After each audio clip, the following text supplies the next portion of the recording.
பெண் ஒளியில் ஜொலி ஜொலிக்கும் திருச்செந்தூர்.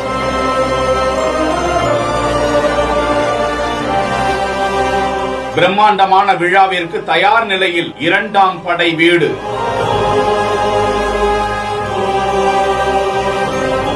வெளியாகியிருக்கும் கண்கொள்ளா காட்சி.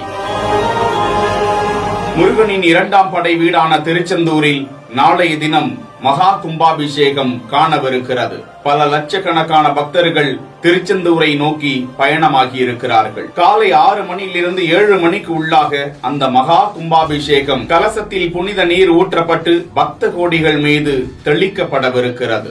6000 போலீசார் பாதுகாப்பு பணியில் ஈடுபட்டு இருக்கிறார்கள். தமிழகத்திலேயே மிக முக்கியமான திருவிழாவாக இந்த விழா முன்னெடுக்கப்பட்டிருக்கிறது. திருச்செந்தூர் புது பொலிவு அடைந்திருக்கும் நிலையில் செந்தூரின் இரவு நேர காட்சி எத்தனை பிரமிப்பாய் கண்கொள்ளா காட்சியாய் இருக்கிறது. இதனை பார்க்கும் வலைதளவாசிகள் கருத்துக்களில் முருகனுக்கு அரோகரா என பக்தி பரவசத்தை ஏற்படுத்தி வருகிறார்கள்.